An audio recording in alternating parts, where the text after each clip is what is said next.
lees, en dan gaan ek die bediening met die woord van die Here.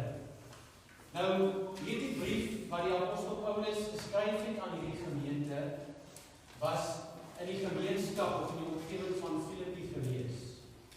En ons lees spesifiek van die ontstaan van hierdie gemeente in die boek van Handelinge, hier in Handelinge 16, toe die Here dit op Paulus se hart gelê om na Macedonië toe te gaan. En die Here het hom 'n openbaring gegee, hy het 'n gesig gesien, en in hierdie openbaring wat die Here vir hom gewys het, is daar 'n man wat gesê het, kom oor na Macedonië toe en help ons. En die interessante ding van dit as so gebeur het, toe dat hulle toe na hierdie omgewing toe gaan, en daar ontstaan die heel eerste gemeente in Europa. Hulle was nog die hele tyd in Jerusalem gewees en in die streke van Israel en so 'n bietjie in Turkye in. En nou gebeur dit dat die heel eerste Europese gemeente word toe geplant. Maar as jy in Handelinge 16 gaan lees, dan is dit nou nie noodwendig so wat mense sal verwag het hoe weer so 'n gemeente gaan ontstaan nie. Gebeur toe dat Paulus hulle is daar by 'n rivier en hulle kry 'n groep dames daar by mekaar en hy deel toe met hulle die skrifte en so die goeie nuus van Jesus. En 'n vrou met die naam van Lydia kom tot bekering. Sy is die heel eerste gemeentelid wat hy met nou werk. Maar terwyl hulle daar in die omgewing is, gebeur dit dat daar ook toe nou 'n jongerige dame wat 'n waarsêende gees het en sy gaan toe en sy verklaar dat Paulus en sy metgeselle is verteenwoordigers van die lewende God. Hulle dra die boodskap van die lewende God uit. En op 'n stadium raak dit nou te veel vir Paulus en hy bestraf toe hierdie gees wat hulle as dryf toe uit. En hierdie goeie daad wat hy doen maak dat hulle in die gevangenis gewerk word. En soos wat Paulus hulle toe nou in die gevangenis is, sê die Bybel hier omtrent middernag die aand, hier is hulle besig om te bid en lofliedere te sing tot God. By jouself en wanneer jy is in die tronk en jy besluit om daar die naam van die Here groot te maak. Die Bybel sê dat die volgende oomblik kom maar 'n groot aardbewing en hier gaan die tronksentrales oop en hulle breë val alles van hulle af. En dit gebeur toe dat die tronkbewaarder nou sien wat aangaan en naby sy eie lewe neem. Paulus sê vir hom, nee, moenie, ons almal is nog steeds hier. Die Here beskik dat daardie man kom op bekering en ook so sy hele huisgesin. In dit alles is die hand van die Here besig om te werk en dit het alles begin by Paulus wat 'n gesig gesien het na 'n plek te gaan waar hy nog nooit van tevore was. Nou hierdie einste brief wat hy aan hierdie gemeente skryf is so omtrent 3 of 4 jaar voor sy dood. Op die stadium wat hy wel skryf, is hy reeds in gevangenis en hy is eintlik op die laaste skof van sy lewe. Maar die ander interessante ding van alles is so wat hy hierdie brief aan hierdie gemeente skryf, is die hooftema blydskap en vreugde. Wil ek weer vir jou sê, hy bevind homself in die laaste 3 of 4 jaar van sy lewe waar hy in gevangenskap is. En die belangrikste ding wat hy vir hierdie gemeente kan sê is dat hulle blydskap in die Here volkome is. Hy gaan tot so ver as om hulle te sê dat wees bly oor die feit dat ek hier myself in boeye bevind, maar dat julle blydskap en julle vreugde volkome kan wees. Ek het hierdie ding gelees en dan gaan ons hierna die woord lees en dan bedien ek verder. Hy sê, as navolgers van Christus kan ons vreugde in hierdie lewe vind, ongeag wat gebeur of waarheen ons gaan. En weer vir jou lees, as navolgers van Christus kan ons vreugde in hierdie lewe vind, ongeag wat gebeur of waarheen ons gaan. So met dit, kom ons lees wat sê die woord van die Here. Ek lees vir uit Filippense vanaf vers 3. Die opskrif is Paulus se liefde vir die Filippense, die vrug van sy gevangenskap. Ek dank my God elke maal as ek aan julle dink, en ek bid altyd in al my gebede vir julle almal met blydskap oor julle gemeenskap aan die evangelie van die eerste dag af tot nou toe. Omdat ek juis hierop vertrou dat hy wat 'n goeie werk in julle begin het, dit sal volëindig tot op die dag van Jesus Christus. Soos dit vir my reg is om dit van julle almal te dink, omdat ek julle in my hart dra, aangesien julle almal in my wees sowel as die verdediging en bevestiging van die evangelie my deelgenote genade is. Want God is my getuie hoe ek aan julle almal verlang met die innige tederheid van Jesus Christus. Dit bid ek, dat julle liefde nog meer en meer oorvloedig mag word, kennis en alle ervaring, om die dinge waar dit op aankom te onderskei, sodat julle rein en vir niemand te aanstoot mag wees nie, tot op die dag van Christus, vervul met die vrug van geregtigheid, wat daar is deur Jesus Christus, in heerlikheid en lof van God.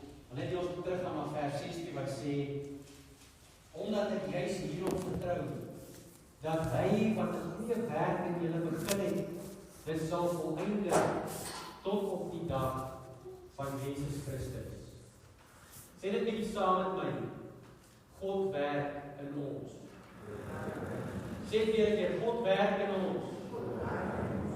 Kom ons bid saam. Vader, dankie dat ons hierdie belofte het, dat U 'n goeie werk in ons begin, maar Here, dat U dit ook so sal klaarmaak. En ek bid nou so in hierdie oomblikke, Here, dat U hierdie pragtige gehoor wat vanoggend hier voor my sit, Here se ore sal open en hulle harte ontvanklik sal maak vir hierdie woord. Ek bid dat nie vandag mense kennis sal wees nie, maar dat dit gedryf en geïnspireer sal wees deur die Heilige Gees, en dat niemand van ons vandag nie van dieselfde gaan uitstap as ons ingevoel het nie. Ek dank U daarvoor in hierdie oomblikke, in Jesus mooi naam. Amen. Amen. Sê dit, God werk in ons. En ons almal wat vandag hier so sit, het definitief al gesien hoe lyk dit as daar 'n bouprojek aangepak word en hy word nie klaar gemaak nie. Ek dink 'n goeie voorbeeld vir ons wat vandag hier so is en na 'n lang tyd in die omgewing is, sal wees die Hoopstadpad wat 'n paar jaar terug oorgebou was. En iemand het ernstig toe 'n skryffout gemaak en toe was daar daai 9 of 10 kilos van die pad gewees wat net nooit oorgebou was. Eintlik was dit 'n onvoltooide bouprojek gewees. Hy het nie geslaag in die doel wat hy eintlik voor daar was nie. Ek so 'n bietjie 'n ligte lyn voordat ek klaar gemaak het met my beroepswerk en ons Bloemhof toe trek, toe was daar 'n projek waar ek op die stadium betrokke was. En dis eintlik nou iets wat op my nou gedamp is. En die projek het in 2005 ontstaan. En toe ek nou onlangs hier deur die loop van die jaar terug aan kantoor toe en ek gaan gee die laaste goeders vir hulle terug. Toe sê die kollega van my aan wie ek toe nou ook die projek oorhandig het, daai projek is uiteindelik klaar. En ek sê toe vir hom, prys die Here daarvoor, dit beteken die koms van die Here Jesus voor die deur.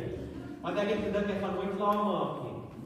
En so gebeur dit, baie maal in ons lewe as mens, pak ons dan persoonlike projekte aan, persoonlike take. En dan gebeur dit dat ernstig in die loop van tyd dan verloor jy dalk belangstelling of jy besef hierdie ding is baie meer ingewikkeld as wat jy aanvanklik verwag het en dan hou jy op daarmee. 'n Goeie voorbeeld is gewoonlik ons as mans, ons sien 'n ding is stikkend, toestel is stikkend by die huis en dan haal ons hom uit mekaar uit en die doen om reg te maak en dan sit ons op net nooit meer aan mekaar nie. Jy begin met een stofsuier en dan daarna het jy baie parte van 'n stofsuier. Dis nie die vermeerdering van die brood nie, dis die vermeerdering van parte wat dan plaasvind. En so gebeur dit dat ons baie keer dan goeders aanpak, maar weer eens dan maak ons dit nie klaar nie. Maar as kinders van God en gelowiges het ons hierdie belofte, hierdie waarborg, iets waarop ons kan staat maak, dat God wat 'n goeie werk in ons begin het, gaan dit klaar maak. Hy gaan dit voltooi tot op die dag wanneer Jesus gaan terugkom. Sê weer, God werk in ons. Het is nodig vir jou om te verstaan vandag dat dit die Here self is wat hierdie werk doen. Nou ja, dit is so, die Here gaan en hy gebruik mense, hy sal predikante of pastore, dominees, wie hy ook al wil aanspreek, hy sal hulle gebruik, hy sal geestelike mentors in jou lewe gebruik, hy sal ook jouself en jou eie keuses wat jy maak gebruik, en ook so gebeure ensovoorts. Maar op die ouene van die dag is dit God self wat hierdie goeie werk doen. Dis God self wat aan die stuur is daarvan. Hy is die een wat dit begin, hy is die een wat dit uitvoer, hy is die een wat dit klaarmaak. Maar wat is hierdie goeie werk waarna verwys word? Waarvan die apostel Paulus praat? Nou gaan ek net so 'n bietjie, nie noodwendig nou diep wees as ek dit nou met jou deel nie, maar die apostel Paulus self en baie in sy briewe het hy gepraat oor hierdie fases van God se werk in ons lewe. Die eerste gedeelte wat God begin is die fase of die werk van regverdigmaking. Gaan nou vir jou verduidelik wat dit is. Begin by regverdigmaking. Dan daarna is dit die bietjie meer moeilike gedeelte wat die kerk nie altyd van wil praat nie, want dit is daar wat jy nou met die morsigheid van verandering te doen kry, en dit is heiligmaking. Dis die tweede fase, heiligmaking. En dan die derde fase, wat die hypercharismate gewoonlik of klem lê, en wat hulle graag op fokus is dan verheerliking. Verheerliking. Wanneer ons nie net meer 'n gewone mens is nie, maar wat ons dan nou 'n gedaanteverandering het en ons nou 'n verheerlikte liggaam kry. Wanneer ons dan verheerlik word.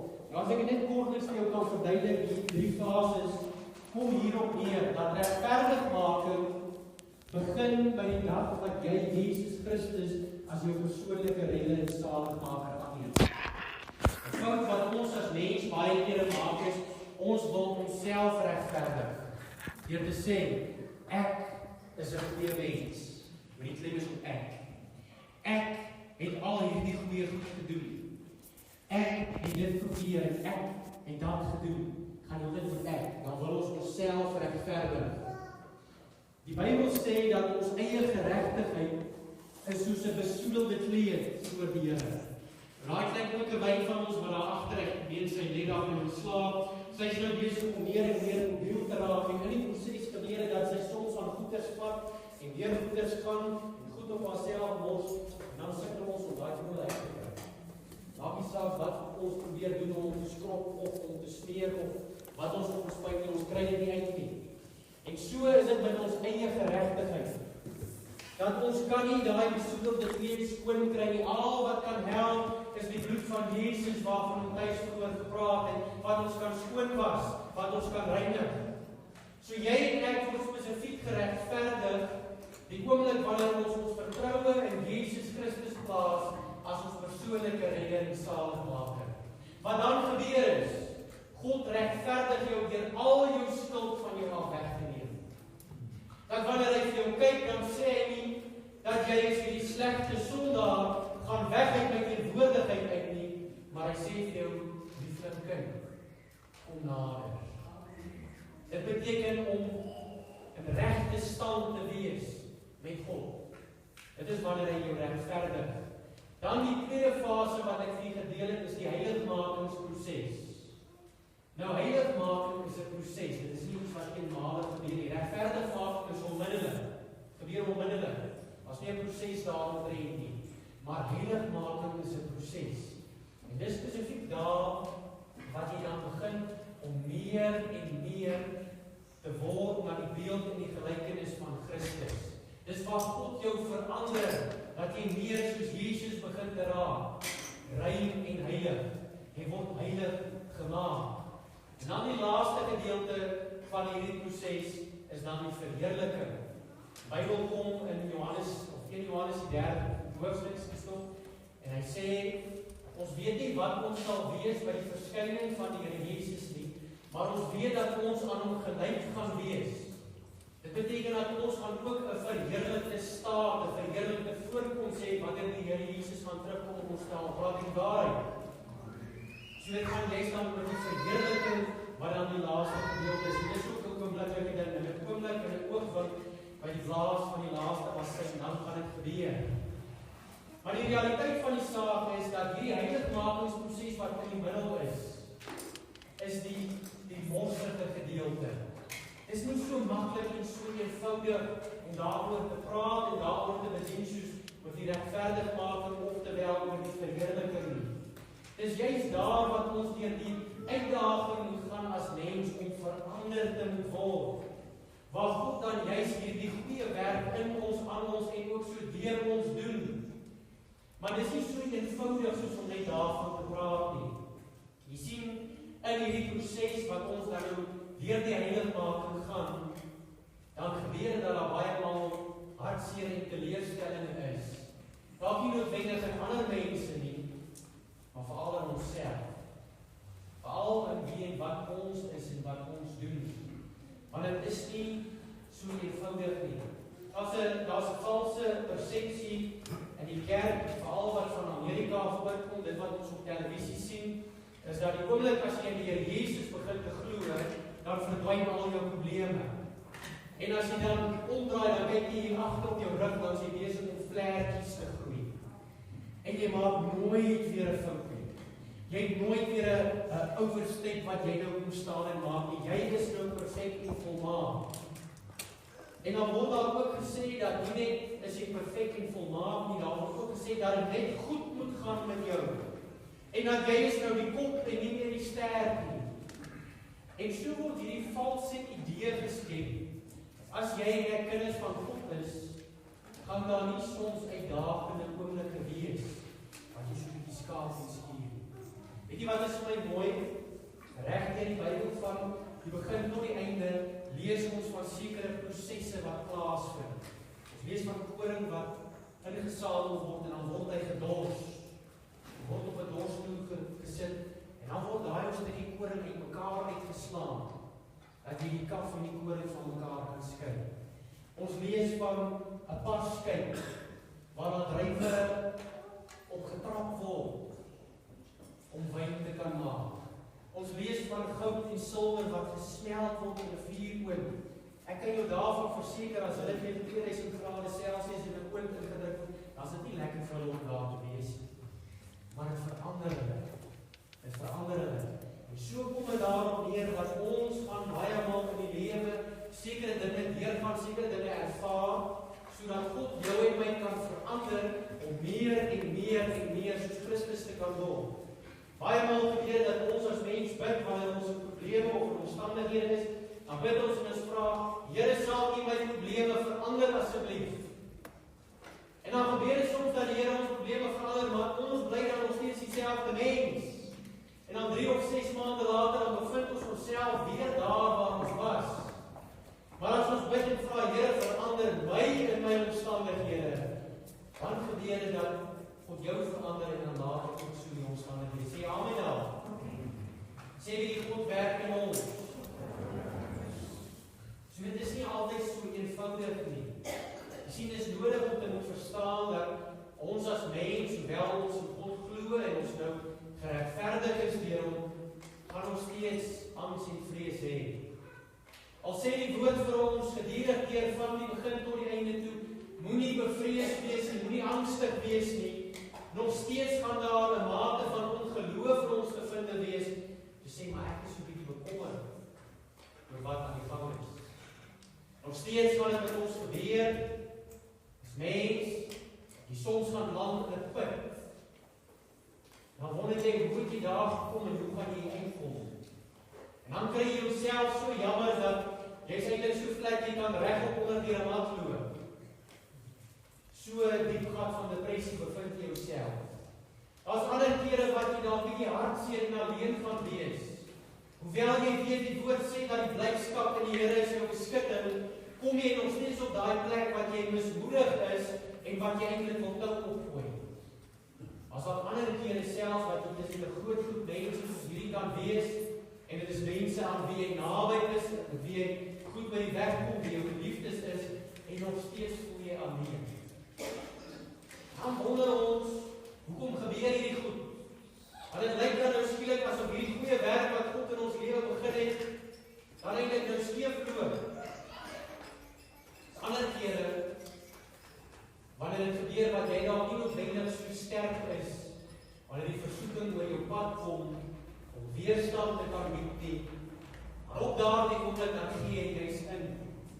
Ek het 'n ou kollega gehad in my vorige beroep, wat nooit gerook het nie, maar partymal as daar 'n sosiale geleentheid was en daar word gebraai, en die klomp rokers staan daar op die vuur, dan gaan Rademan en sê, ag gee vir daar vir my 'n sigaret, en dan rook hy saam met hulle.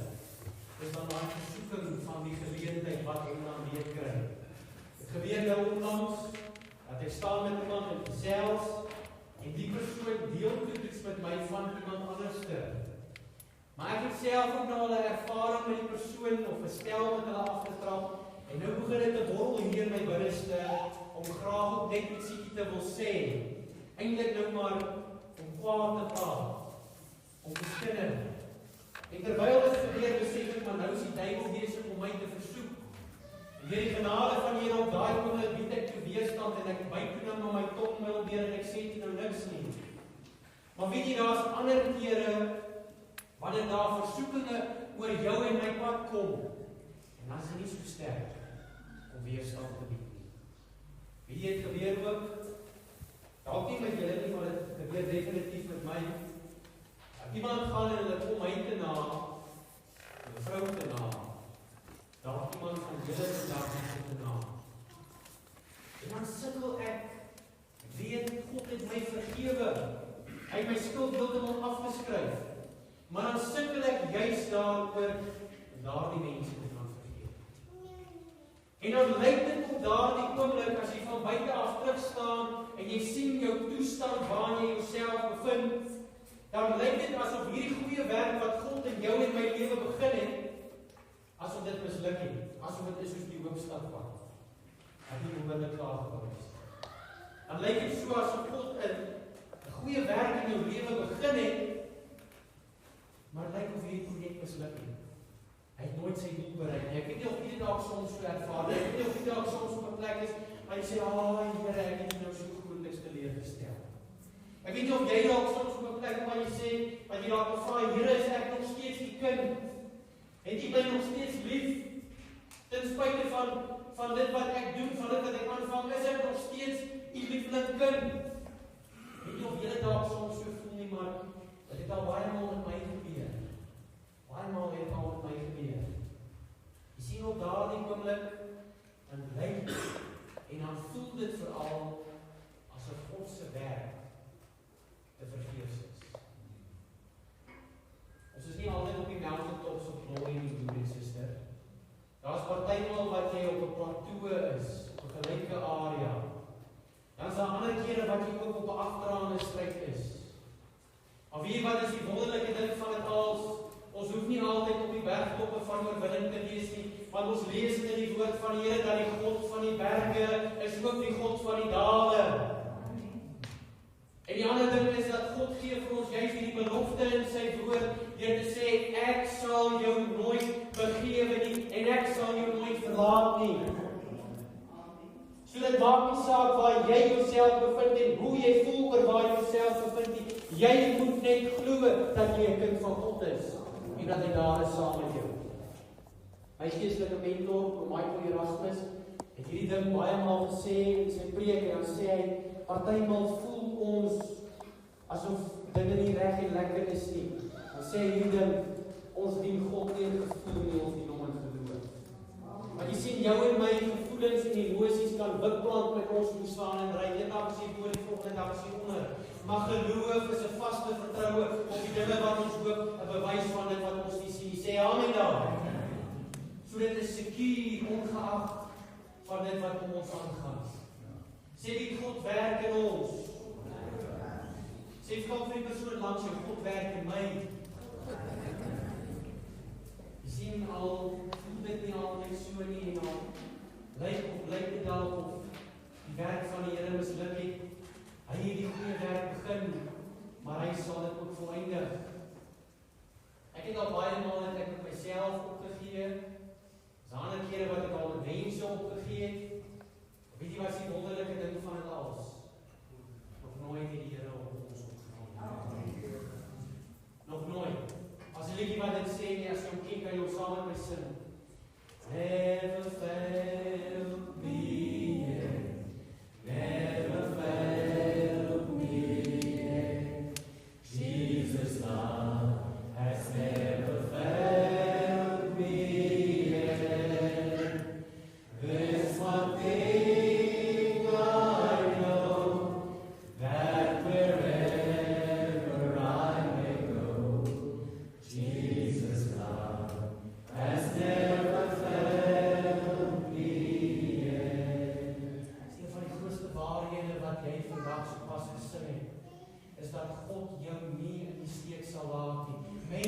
sal dalk op jou opgee, maar God gaan nie op jou opgee nie. Wie was die ander ding? God is ook nie 'n dropper nie. Hy gaan nie vandag vir jou sê, ja, ek is aan jou kant, en dan môre wil hy jou nodig hê, dan daag hy nie op vir jou nie. Hy sal saam met jou wees, halleluja. Maar wat sê Dawid in Psalm 138 vers 8? Hy sê, die Here sal dit vir my volëindig. U goedertierenheid, Here, is tot in ewigheid. Hoor nou, laat nie vaar die werke van die hande nie. Do not abandon the works of thy hand. Moenie dit wat u begin het, Here, los dat dit tot niet gaan nie. Maar Here, voltooi dit asseblief. Wil jy nie daar waar jy sit net op jou hande in die lig en sê, Here, voltooi die werk in my. Prys die Here, prys die Here. Die almal het sekerlik al die storie of die staaltjie gehoor van die man wat 'n bouer was en hy toe afgetree en sy baas vra toe vir hom net nog een laaste projek. Net nog een laaste ding wat ek wil hê jy graag vir ons moet bou. En hy stem toe eintlik nou maar onwillig in. En die spesifieke projek wat hy moet doen is om 'n huis te bou. En omdat sy hart nie regtig in die saak is nie en hy nou aftrede sy brein het, hy gaan nou op pension, gebeur dit dat hy gaan en hy vat al wat er op wat is. En die bou van daardie projek. Hy doen afskeepwerk, hy mos. Hy sit nie sy alles in, hy's nie so perfectionisties soos wat hy altyd was nie. Saam met dit ook gebeur dit dat hy afskeepwerk doen. En uiteindelik toe hy nou klaar is met die projek en hy nou sy aftrede kan geniet van sy baas na hom toe, hou toe 'n funksie en hy sê vir hom, hierso is die sleutel van daardie huis wat jy gebou het. Hy is jou geskep van ons almal. En so baie maal gebeur dit met ons as mens, dat ons dinge aanpak, maar ons hart is nie regtig in dit nie. Iemand vra vir jou om 'n ding te doen en jy doen dit nou maar half en dwang of jy manipulasie. En dan gewoonlik wanneer jy dit dan so aanpak en jou hart is nie daar nie, dan stel jy nie belang of dit reg en oordentlik gedoen word nie. Jy's ook nie geplaas, dit is skeefloop nie, jy voel in elk geval net ag, laat dit nou maar net so wees. Voor jy net hoe uitjies in die lig, kom ons kry net oor dit verby. Jy weet waarvan ek praat dan hier. Ons almal was al daar, ons almal het al met mense te doen gekry wat so gemaak het. Dan wil ek jou dit vra. Dink jy dat die groot God van hemel en aarde sal gaan en sê, ag weet jy, kan nie nog die probleme wat jy het met ander mense ook. Ek kry hulle nie reg nie, ek is nie reg so baie geplaag van jou. My hart is nie in dit om jou te help. Dink jy regtig dat God sal so maak met jou en my as hy hierdie goeie werk in ons lewe begin? Om te sê, weet jy, my hart is nie daar om hierdie goeie werk deur te voer nie.